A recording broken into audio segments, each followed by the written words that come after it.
we live in the most staggering time of acceleration. And the challenge is this. The challenge is comprehending the speed. You know, I spend my time with Fortune 500 organizations worldwide, helping to comprehend and adjust and align ourselves to a world in which the future belongs to those who are fast.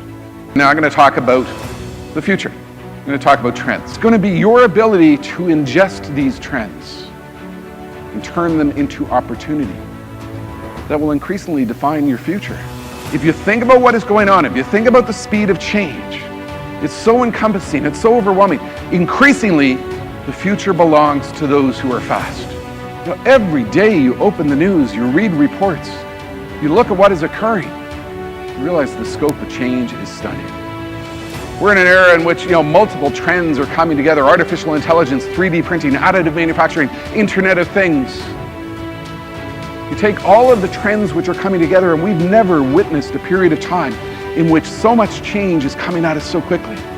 We're in a situation in which companies that do not yet exist will build products not yet conceived based on ideas not yet generated, using materials not yet invented, with manufacturing methodologies that aren't yet in existence. I think increasingly that's our reality going forward. Success will not come from your history. Success will not come from your legacy. Success will not come from what you've done in the past. It will come from your ability to ingest fast-paced change.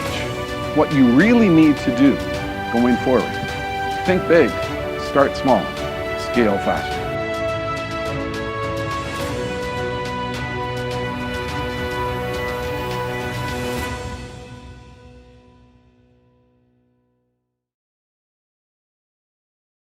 I've had a lot of fun through the years. In 2006, I was brought into Motorola, global headquarters in Chicago.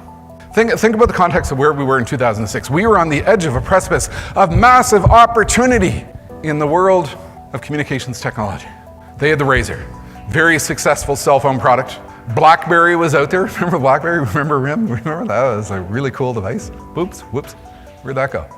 I went in, they brought me into this global leadership meeting, and we need to talk about opportunity. We need to talk about the future. We need to make sure that we ride the era of the next essence of what will be device connectivity. I went in and said, look, Apple's talking about maybe bringing out a phone. Maybe you should worry about that. No, the Razr is really cool. Everybody's always going to want a Razr. Do you know what they ended up doing over their 2-day leadership meeting just like this one? They argued amongst themselves over the allocation of global R&D budgets. And I remember sitting there during one meeting and going, I can't believe this is happening. Look where they ended up. Look what happened to them. Don't be Motorola. I don't want to wake up 10 years from now and go, wow, that was really cool what they talked about. Boy, they didn't pull it off because they focused on legacy when legacy no longer matters.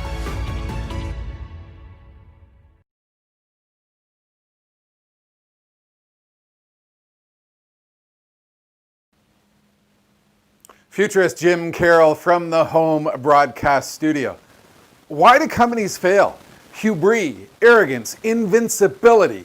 Organizations fail because they fail to keep up with the trends which are disrupting their industry. They fail to keep up with all of the change that is occurring around them, and they tend to believe that they're always going to be in the market that they're in today. And then they wake up one day and realize, whoops, that did not happen. They realize the world has changed.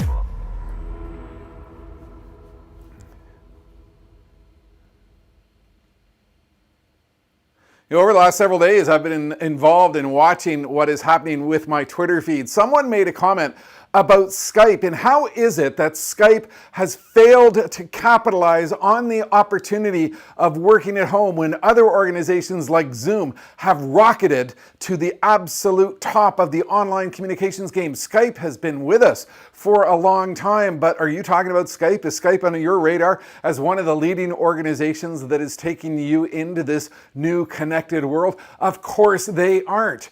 Skype isn't on anybody's radar. And when I saw this,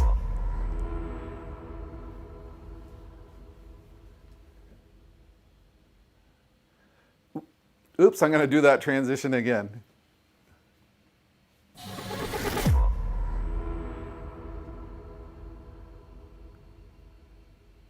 You know, when I saw this tweet about Skype, I made a comment back and I said, here's what happened to them. They have suffered from the sins of arrogance. They never responded to email. They didn't listen to their customers. They never responded to tweets with product suggestions. They never, presumed that their customers might have different ideas on where the product could go. They suffered from arrogance, complacency, hubris, first mover ego.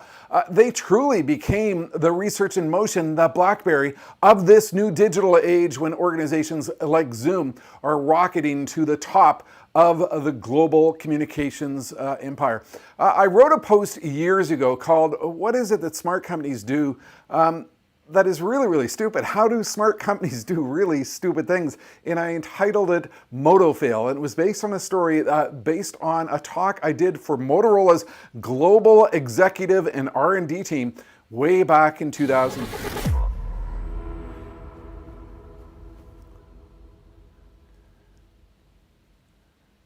Way back in 2006, Motorola brought me in for a talk to their global executive team and their global R&D team to talk about the future of communications.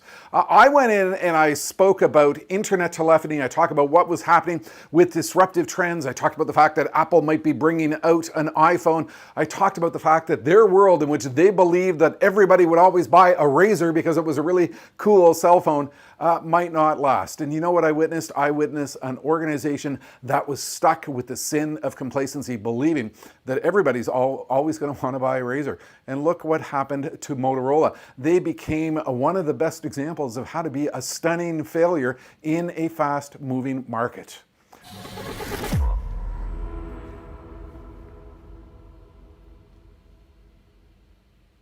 I ended up writing about them in some of my daily inspirational quotes. I wrote one day that, look, your complacency is going to kill you. It's going to be the sin which is going to cause you to lose your opportunities in the future. What is it that organizations like Motorola and others do? Why do smart companies do really stupid things? It's good to go through the list to get a sense of the mistakes that they make. And you need to ask yourself, are these the mistakes that I'm making as I'm trying to go forward in the future? What happens is, number one, a belief in their incumbency. They've been successful for so long that they do not fear any threat. They sort of have an invincibility syndrome, a belief that nothing will ever come along that will challenge their success. Arrogance and hubris, particularly at the CEO level. I've seen a lot of CEOs who have a staggering belief that their market, their industry, their market share is always going to survive in the future, and the products that they sell are always going to be the greatest products that customers will always want. We know that does not happen. They simply believe they've got everything right with their formula.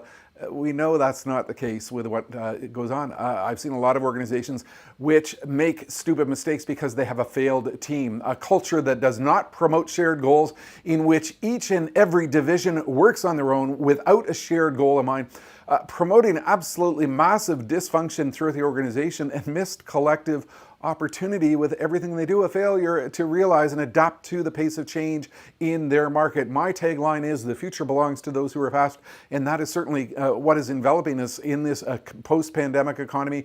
Today, simply put, too many organizations are structured for slow in the era of fast. An inability to recognize that maybe their competitors are doing a better job than they are. They don't like to acknowledge their competitors' success. One of the weird things about my job is I go into a lot of organizations and they ask me to give them a real crystal clear version of where they are going in their future.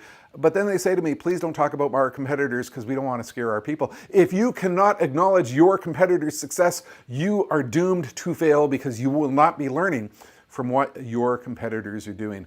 These are the sins of failure. Denial runs rampant. An inability to confront the truth of what you are faced with. A belief that what you've got is fantastic when it's not. An inability to confront the reality that perhaps your product is failing and that you need some drastic surgical action to reinvent yourself, your opportunity, and your future. These are the sins of failure, and they are all too common for far too many organizations. And it's the type of thing that has happened to Skype, where nobody's thinking about them in the era of Zoom supremacy. An inadequate trends radar, an inability to watch the important signs, trends, and developments that will shape the future of their industry. These are the things that happen to organizations which hold them back from their future.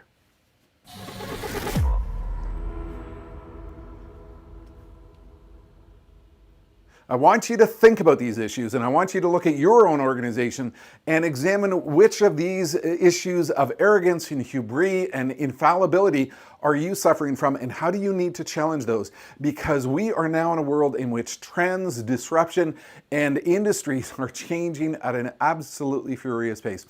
Nobody's talking about Skype. Everybody's talking about Zoom. They seem to be becoming another one of the BlackBerries, the research in motions, the Motorola's of this new digital age.